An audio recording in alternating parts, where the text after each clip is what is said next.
Canal Saint-Martin. C'est une utopie qui est devenue réalité. Et on croit que c'est comme ça, anecdotique, mais pas du tout. C'est quelque chose qui, foncièrement, marque de l'écologie populaire, parce qu'il y a plein de jeunes qui ne peuvent pas partir en vacances, qui sont à Paris. Et Paris l'été, c'est vraiment difficile à vivre. Et justement, le fait de développer des baignades urbaines, pour le coup, c'est vraiment un projet qui allie à la fois l'écologie concrète et aussi un vrai projet social. Et je trouve que c'est vraiment, pour moi, vraiment une réalisation qui marque, qui ancre Paris dans justement un projet d'écologie populaire. Alors, je pense que pourquoi faire l'union dans le 10e? Après tout, la droite, bon, un petit peu, elle n'est pas exactement comme dans le 15e, elle n'est pas extrêmement présente, on va dire. Et on pourrait se dire que finalement, elle est tout roule. D'abord, le 10e, c'est dans Paris. Et franchement, le 10e tout seul, avec Rachida Dati, maire de Paris, on ne va pas pouvoir faire grand-chose. Donc ça, c'est la première chose, première responsabilité. On ne peut pas ne pas s'engager dans la bataille parisienne.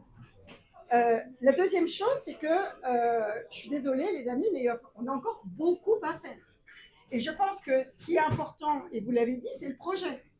Et donc, on a encore beaucoup à faire parce qu'on ne peut pas dire que tout va mieux dans le meilleur des mondes. On a encore pas mal de choses à faire dans le 10e. On a encore des inégalités sociales qui se sont creusées. Et ça, il va falloir l'affronter. Et donc, comment on fait pour renforcer les services publics? Comment on fait pour créer du logement social? Comment on fait pour créer une ville accessible? Ça, c'est un enjeu qui est pour Paris, qui est pour le 10e, mais c'est un enjeu qu'on va retrouver par exemple pour New York. C'est des enjeux qui sont au cœur de nos grandes villes et sur lesquels il faut que nous ayons un projet ambitieux. Mais le projet qu'on va faire, qu'on a apporté aussi, c'est de faire de Paris et du 10e une ville vivable, habitable. Et habitable, même avec des canicules, habitable aussi en luttant contre toutes les pollutions, qu'elles soient les pollutions de l'air ou les pollutions de l'eau, ou même l'alimentation qui peut se dégrader quand on voit par exemple qu'on peut même plus manger de chocolat à cause du cadmium. Franchement, c'est pas cool, quoi. Et donc cet enjeu-là d'avoir une ville vivable, une ville accessible, une ville qui est vraiment pour toutes et tous, ça c'est un enjeu et nous devons continuer la transformation de la ville. Le boulot n'est pas fini et nous devons encore y travailler. Et puis enfin, et là je pense qu'on a aussi à travailler, il faut qu'on remette foi dans le politique, il faut qu'on redonne confiance aux citoyens. Et quand on voit comment les associations sont abîmées par les politiques, notamment nationales et régionales, hein, je suis élue à la région, les pactes qui ont été imposés par Valérie Pécresse sont vraiment catastrophiques pour les associations. Bref, quand on voit les attaques qui sont faites, par exemple, sur le monde culturel, donc bref, on a besoin aussi de remettre, je pense, de la confiance citoyenne, tout simplement. Et dans ces cas-là, il faut vraiment développer un projet d'écoute et de démocratie participative. Il faut aller encore plus loin. Et finalement, on a dit qu'on ferait l'union avec le projet. Alors moi, je suis hyper d'accord. Donc là, on va arrêter de jouer au jeu des 7 erreurs en disant « Ah, toi, t'as dit ça » ou « Toi, t'es pas d'accord avec ci » ou « Toi, t'es machin », etc.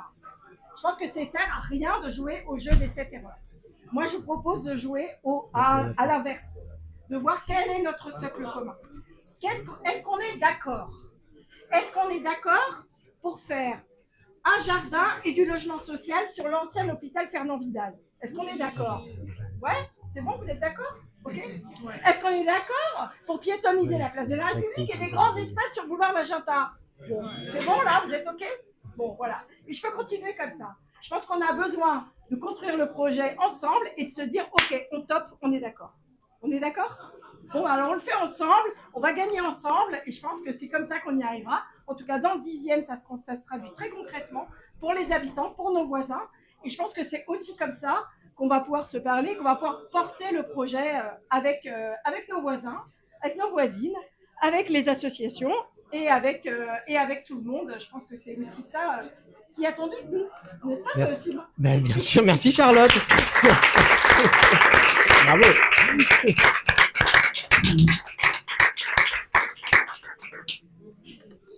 Est-ce qu'il y en a qui veulent reprendre la parole sur ce qu'a dit Charlotte, justement? Laurent? Ouais, moi je veux bien dire quelques mots. Donc je suis Laurent, alors je préside un jardin partagé dans le 10e. Je suis militant et écologiste et par ailleurs je suis représentant de Paris Collectif qui a été mentionné dans le 10e. Je vais rebondir sur un peu ce qu'avait dit Émile à propos du projet. Je pense qu'effectivement l'union doit se faire autour du projet. On doit retourner voir les habitants, les gens dans la rue, les écouter. Donc c'est exactement ce que tu dis, Charlotte. On l'a fait dans Paris Collectif. Et quand on va voir les gens, ce qu'ils nous disent, c'est on est super fiers de la place du vélo, on est super fiers de la végétalisation, mais on a besoin de les écouter. Et je pense qu'on est tous d'accord là, le projet, c'est ce qui va être le socle commun pour bâtir l'union. Parce que comme tu dis très bien, Charlotte, on est d'accord sur 90% des trucs. Après, c'est comme dans un couple, on n'est sans doute jamais d'accord sur 100% des trucs. Ça n'empêche pas de vivre ensemble et de construire ensemble. Donc, voilà, moi je trouve que dans mon rôle, où je suis aussi dans un monde associatif, on a besoin d'être entendu, comme tu dis, le monde associatif est très attaqué. C'est en allant voir les gens, les faisant participer à tout ça, et pas juste entre nous qui sommes déjà militants et convaincus, etc. Mais aller écouter, c'est comme ça qu'on s'assurera que la digue dont parle Pouria fonctionne vraiment. C'est en faisant en sorte que les citoyens soient vraiment embarqués dans ce projet. Voilà. Je vais juste dire ça parce que je pense que c'est important que tout le monde participe et nous, on a l'obligation de.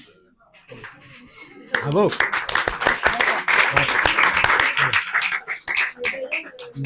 Je réagis rapidement sur ce que dit Laurent. Dans le groupe local du 12e, on organise ce qu'on appelle les thés verts, qui sont des moments d'échange justement avec les habitants de l'arrondissement. Et c'est vraiment des moments d'écoute, uniquement d'écoute, où on accueille juste les propositions des habitants et les priorités pour la prochaine mandature. Donc si vous voulez rejoindre ces moments qui sont super, qui sont vraiment géniaux plutôt, n'hésitez pas. Est-ce que quelqu'un d'autre souhaite s'exprimer? Allez-y, monsieur. Fabrice. Mais au niveau local. Oui, je suis référent génération S au niveau local et j'habite ici depuis 35 ans. Donc la question de savoir qu'est-ce qui a changé, c'est pas seulement, je pense que c'est pas seulement un événement ou une chose particulière qui soit importante comme au niveau matériel, c'est aussi une certaine ambiance qui est importante et qui va se matérialiser, se concrétiser dimanche prochain avec la journée sur le canal, le forum des associations. Et ça, c'est très important. À la fois, il y a le forum et le canal. Et oui, On a deux choses très importantes qui nous à gauche, qui sont à la fois ce lien social, que la mairie fait. Ça va durer sur un mois, le programme des associations, là, ensemble. Et puis donc cette rencontre de plein d'associations de tout type de personnes. C'est là que le projet se fait aussi dans l'arrondissement, parce que vous avez des gens qui peuvent venir des quartiers populaires, comme des gens qui viennent des quartiers populaires. Donc c'est très intéressant d'avoir ce melting pot associatif et humain. Et donc ça représente aussi la gauche. Enfin pour moi, de mon point de vue. Et puis le canal, moi je me promenais il y a 40 ans, je me suis dit tiens c'est pas mal, on va habiter là. On est venu habiter là finalement, mais c'était très irrégulier à l'époque. Le long du canal, il y avait plein d'ateliers, il y avait plein d'ateliers de culture du canal, là, et puis le chinois. Et puis en fait tout ça s'est transformé.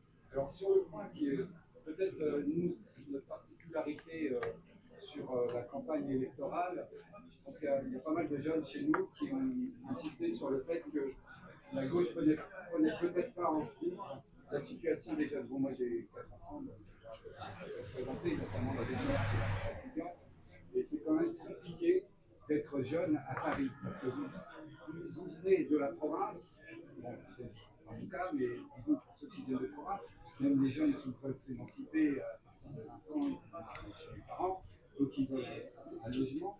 Ça coûte cher, c'est très difficile à obtenir. Parfois même, il y a des histoires complètement extravagantes.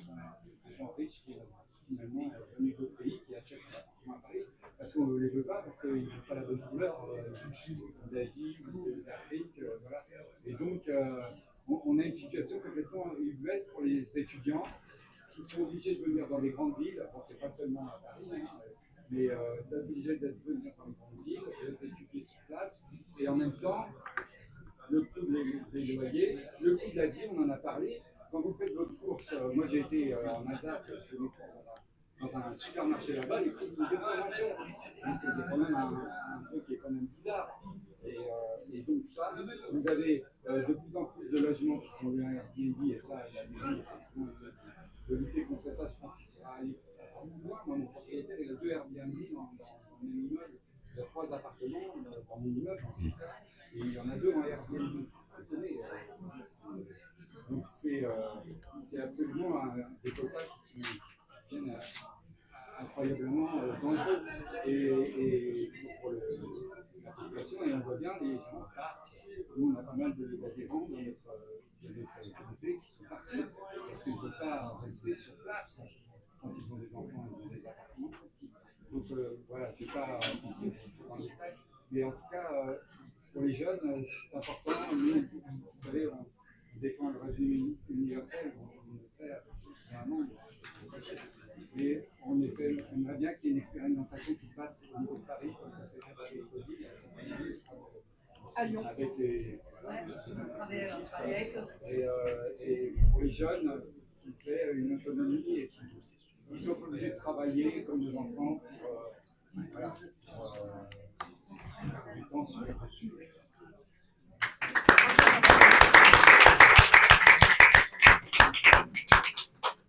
Est-ce qu'il y a des femmes qui veulent s'exprimer aussi, qui veulent juste poser des questions, partager des réactions? Sylvie Scherer. Non. Ah, je rigole. Pardon. Maxime. Ouais, bonsoir à toutes et tous. Maxime, donc, militant du 10e arrondissement aussi. Moi, je voulais vous parler du quartier Belleville, dans lequel j'ai vécu, je suis maintenant à la République, dans lequel j'ai vécu pendant longtemps. C'est un quartier à la croisée des arrondissements, et du coup, je salue Fatima Takoné et Jérôme Guest, qui sont du 19e et du 20e arrondissement. Et en fait, c'est un quartier, donc moi, quand je suis arrivé dans le 10e arrondissement, c'est un quartier notamment Buisson-Saint-Louis, qui était un quartier où il y avait vraiment des vrais enjeux de lien social et aussi de tranquillité publique. Et qu'est-ce qui s'est passé? Il y a eu la création d'un centre social, R10, qui aujourd'hui vraiment se déploie sur la place. Il y a eu aussi une évolution de l'espace public avec la création de rues piétonnes. Et on voit aujourd'hui en 2025 à quel point la situation elle est transformée dans cet espace. Néanmoins, Belleville, il y a encore des sujets. Et du coup, je voulais insister sur un que Charlotte a amorcé, c'est celui des services publics. Et je voulais insister sur celui du service public de la santé. Parce qu'en fait, chez les écologistes, et je pense que ça va être une proposition qui est particulièrement importante et qui lie nos différents courants, en fait, on a un vrai problème sur le service public de la santé. On a très peu de médecins en secteur 1. Et donc, du coup, ce que je plaide, et je pense que ce qu'on plaide ensemble, c'est une maison de santé pluridisciplinaire à Belleville.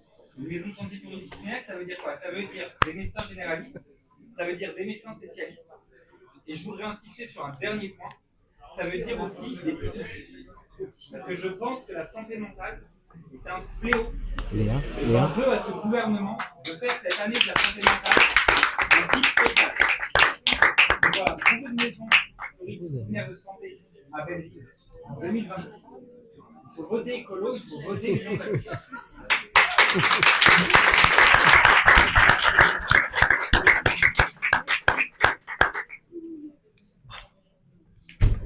mes collègues.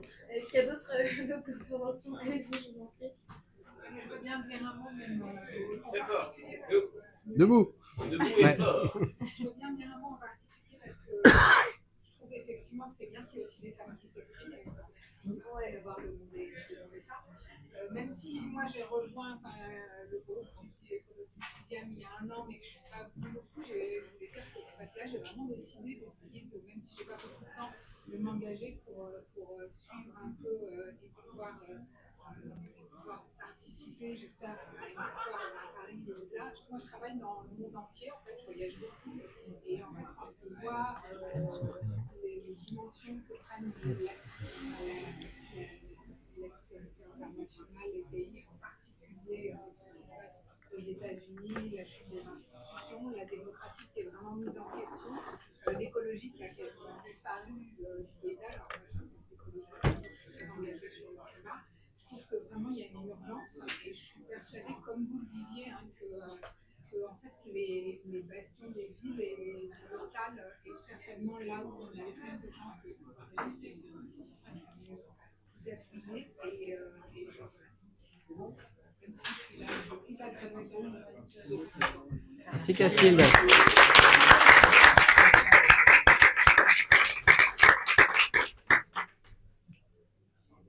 Ok. Ah,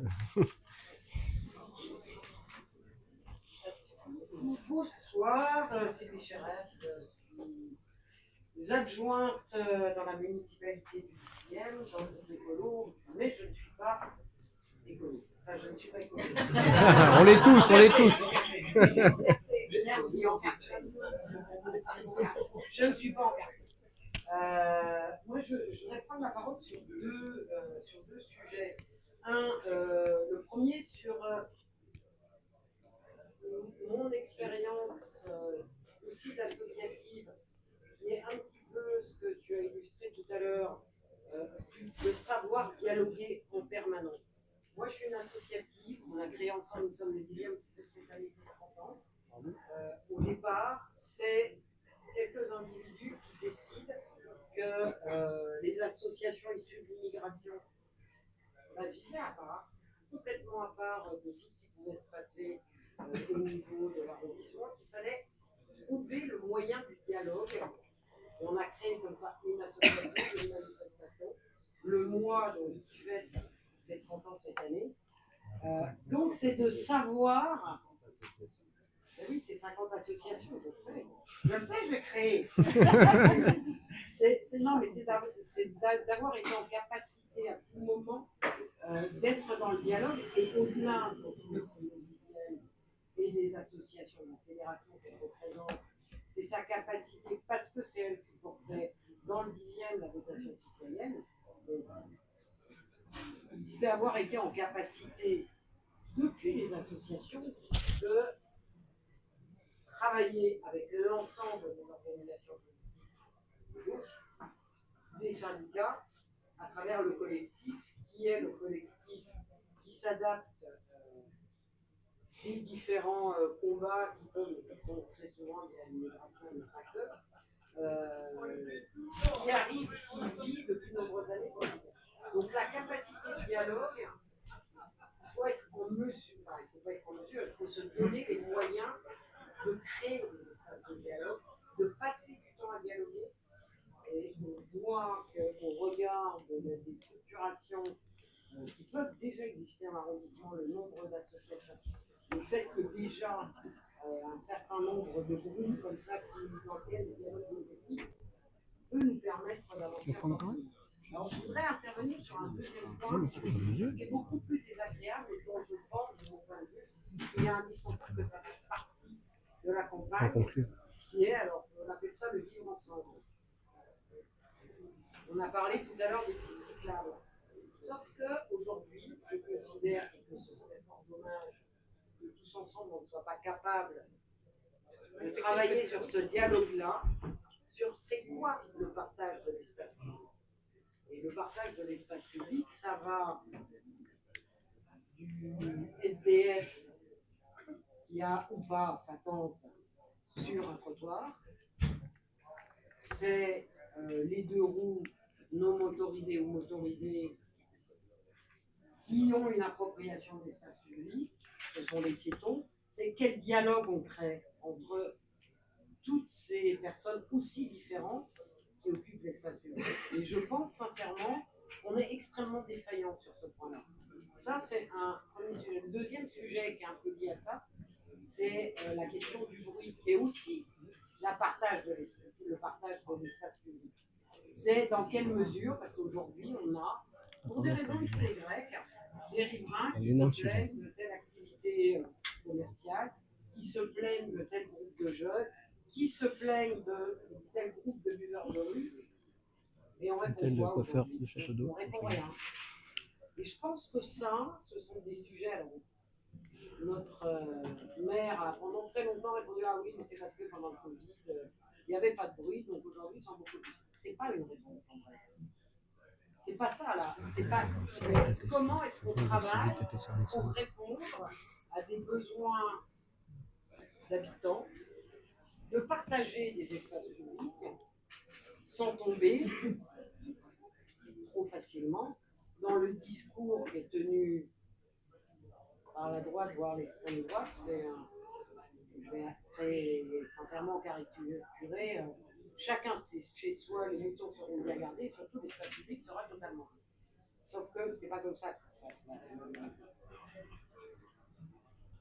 Et aujourd'hui, on a une diversité sur l'espace public sur lequel on n'a aucune réponse sur comment on partage, comment on cohabite, comment on vit ensemble, vraiment. Et pas chacun dans les siens.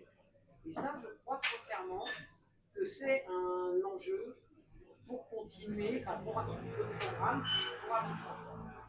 Et je pense que les moyens du dialogue, ils sont là pour proposer des choses.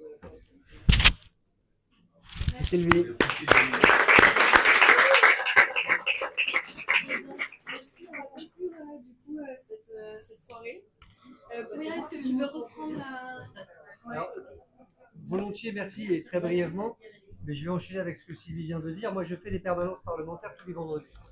Et il se trouve que tous les vendredis, je sors du débat national, même si je fais le lien avec les gens que je rencontre, mais je rencontre des gens qui sont individuellement pris dans des problématiques singulières de vie, de logement, etc. Ce qui renoue avec, pour moi, une pratique professionnelle d'antan. J'étais travailleur social, mais qui surtout me met en relation avec des préoccupations concrètes et palpables, sensibles. Par exemple, la question du bruit, la question de l'isolement, la question de la solitude, la question de l'anxiété, tu as parlé de la santé mentale tout à l'heure, sont effectivement des sujets qui sont d'abord passionnants, réels, concrets, et mériteraient, je crois, pour pas qu'ils soient préemptés de façon réactionnaire, car ce sont des sujets sensibles. Et le sensible, parce que c'est l'émotion, génère la facilité d'une réponse réactionnaire, mériterait qu'on le mette en débat. Mais ce que je voulais vous dire comme ça, ça me vient en écoutant, c'est qu'il me semble qu'un élément important dans Paris, et je dis ça, je vois Jérôme Aminata et d'autres qui sont très présents au cœur du Conseil de Paris. Je crois que les deux interventions de Génération l'ont un peu esquissé tout à l'heure, mais je le souligne là. La question c'est en quoi Paris a changé, etc. Moi, ce qui me frappe, c'est la perte du nombre d'habitants. Je pense que le sujet numéro 1, c'est que Paris perd des habitants. Et si Paris perd des habitants, c'est qu'une partie des classes populaires et des classes moyennes sont amenées à quitter la ville du fait de la cherté de la vie, du fait du coût des loyers et du fait d'un modèle économique, en l'occurrence anti-économique et libéral donc, qui chasse non seulement les classes populaires, mais aussi, et on le voit dans les banlieues limitrophes immédiates de Paris, des classes moyennes qui incarnent aussi la mixité sociale et qui n'ont pas d'autre choix que de partir. Et je pense qu'il y a un des enjeux, peut-être, dans cette élection municipale-là, c'est de s'adresser à tous ces Parisiens, toutes ces Parisiennes qui sont dans cet étiage-là de revenus intermédiaires et qui sont à deux doigts de partir. Parce qu'ils ne peuvent plus assurer. Et si on s'adresse à elles et à eux en leur disant « nous voulons que vous restiez », nous ferons donc de la question d'encadrement des loyers, évidemment un débat national, mais aussi ici municipal, nous ferons de la fixation de toutes ces populations et cette mixité un vrai enjeu, peut-être que ça les rassurera et ils se sentiront entendus et intégrés dans le discours politique que le projet municipal de gauche et des écologistes sera amené à déployer. Moi, c'est comme ça, je livre ça, ça me semble assez utile que de surligner cette idée que Paris doit vous appartenir. C'est votre ville. Et donc, on en parlait avec Charlotte ce matin, contre le modèle d'une ville de propriétaires, d'héritiers, vous avez vu les différentes... alors, on inverse la chose et on dit que nous voulons que Paris soit la propriété des gens qui y vivent. qui n'est pas tout à fait la même chose, qui est même radicalement différent. Et c'est la campagne qu'a menée Zohran Mamdani, par exemple, à New York, vous l'avez suivi, en gros, à l'américaine, avec son truc à lui. Voilà, je vous livre ça comme ça, mais il me semble que dans une perspective dynamique, fédératrice, qui parle aux gens, je sais que Sylvain, tu y es attaché, tu as à plusieurs reprises souligné ça, il y a là quelque chose à jouer qui est de l'ordre de... on n'est pas que dans le débat national, on ne comprend pas trop comment faire l'après Hidalgo, des choses parfois un peu confuses, on n'est pas simplement dans le match contre Dati, mais on est dans un sujet qui nous concerne. Alors moi, ce qui me concerne, c'est que je suis à 2 doigts de partir de la ville. Et, et ils sont très nombreux, pour des raisons de niveau de vie. Voilà. Je pense que c'est pas mal peut-être de tricoter autour de ce sujet-là quelque chose de plus prospectif et d'inclusif. Tu parlais de l'inclusion, je pense que c'est peut-être comme ça. Et s'il y a des sujets qui viennent à partir de cette réflexion pour transformer concrètement des normes, parce que moi je travaille la loi, et ben avec plaisir, on donnera un relais et on essaiera de travailler ça avec tous les élus, à l'Assemblée et au Sénat. C'est pour rien. Bon, du coup, moi, j'ai retenu, enfin, je vais conclure j'ai retenu 4 idées de ce qui a été de ce qui a été échangé. La première, c'est effectivement ce que tu disais pour Ria sur le contexte international. On te pose la question sur le contexte national et tu dis mais le sujet est global finalement. Le risque de l'extrême droite, il est global et nous devons avoir Paris comme une terre de résistance, effectivement, face au conservatisme et à la xénophobie et à tous les risques auxquels nous sommes confrontés. Et ça, c'est quelque chose auquel nous sommes très attachés, particulièrement dans le 10e arrondissement, qui est une terre d'accueil, qui est une terre interculturelle. Ça a été rappelé par Sylvie tout à l'heure, et que ce sont des valeurs auxquelles nous sommes extrêmement attachés, et pas uniquement parce qu'on est de gauche, ou pas uniquement les gens de gauche du 10e, aussi tout le monde dans cet arrondissement. C'est là où se côtoient un grand nombre de communautés, et c'est très important de préserver cet aspect-là dans cette idée de Paris terre de résistance. Deuxième idée que j'ai retenue de cette discussion, c'est l'union par le projet. Effectivement, c'est ce que disait Émile. On doit, c'est pas il suffit pas d'avoir des incantations en disant on est de gauche, on est ensemble, on va faire des listes communes. C'est aussi de travailler ensemble sur le projet et d'avoir une construction collective là-dessus, et y compris dans le 10e arrondissement. Et moi, j'ai envie de dire aux uns aux autres, allons-y, travaillons effectivement sur les propositions des uns et des autres et construisons ensemble cette plateforme commune programmatique pour le 10e arrondissement. Et les deux autres éléments que j'ai retenus, c'est sur ce projet précisément, c'est Charlotte qui dit soyons ambitieux, osons transformer la ville profondément. C'est ce qui a été fait. Ce qui a été fait ces dernières années, et on doit encore approfondir. Parmi les idées, il y avait David Béliard qui disait, quand il avait fait sa réunion publique avant les vacances, disait il faut transformer le boulevard de Magenta. Oui, transformons le boulevard de Magenta, faisons-en quelque chose de vert. Ça permettra de contribuer à l'objectif des 300 hectares qui a été acté dans le plan local d'urbanisme parisien. Et si on veut avoir les 300 hectares à Paris, il va falloir en trouver 15 dans le 10e arrondissement. Et donc, il va falloir être ambitieux pour transformer véritablement la ville. Le dernier mot-clé que j'ai retenu, c'est le dialogue. Effectivement, alors vous savez, en tout cas, moi, c'est quelque chose auquel je suis très attaché. Pourquoi ? Parce que je suis convaincu que le dialogue citoyen est l'antidote à la radicalisation. Quelqu'un qui se radicalise, c'est quelqu'un qui n'a pas l'impression d'être entendu, d'être écouté, d'avoir ses préoccupations qui sont prises en compte. Et je crois qu'on doit faire cet effort-là, on doit faire ce travail-là dans le mandat, évidemment, et je souhaite qu'on approfondisse fortement cette dimension-là dans la façon de mener les politiques publiques, mais aussi dans la campagne. Nous devons rendre visible cette écoute et cette volonté de co-construire les politiques publiques. Voilà, et je terminerai, je vais terminer bientôt. Je vous dis juste les rendez-vous. En fait, on continue. Donc, Pauline l'a dit, nous sommes ici dans ce café-là tous les vendredis soirs à 18h. Donc, si vous voulez venir discuter avec nous, venez le vendredi soir, c'est sympa, on boit des coups, on parle de politique, on parle de l'organisation de la campagne, on s'organise et voilà. Et c'est un moment sympa et je pense que c'est important. On a aussi besoin de moments de convivialité ensemble. Et puis, c'est le point d'entrée dans la campagne. Et évidemment, il y a énormément d'activités qui vont être mises en place, et notamment l'été vert, ça a été mentionné aussi, le dispositif qu'on a mis au point avec les écolos du 10e une façon d'aller discuter avec les unes et les autres. On va dans la rue, on demande aux personnes qu'on rencontre, voilà, qu'est-ce qu'elles vivent, qu'est-ce qu'elles proposent pour Paris. Et je crois que cette rencontre-là, elle est extrêmement riche, elle est extrêmement fructueuse. C'est une source de contact et une source d'idées qui est extrêmement importante. Et pour moi, c'est vraiment ça doit être un des marqueurs fondamentaux de la campagne que nous nous apprêtons à conduire. Et puis, ça a été mentionné, il y a le forum des associations dimanche. Alors, on va y aller. Et rencontrer les associations. Je crois que tous les corps constitués, c'est extrêmement important. C'est la politique constante de Sarkozy à Macron d'éliminer, de chercher à éliminer tous les corps constitués. Eh bien, les associations, dans le 10e arrondissement, on a la chance d'avoir une vie associative qui est particulièrement riche et dense.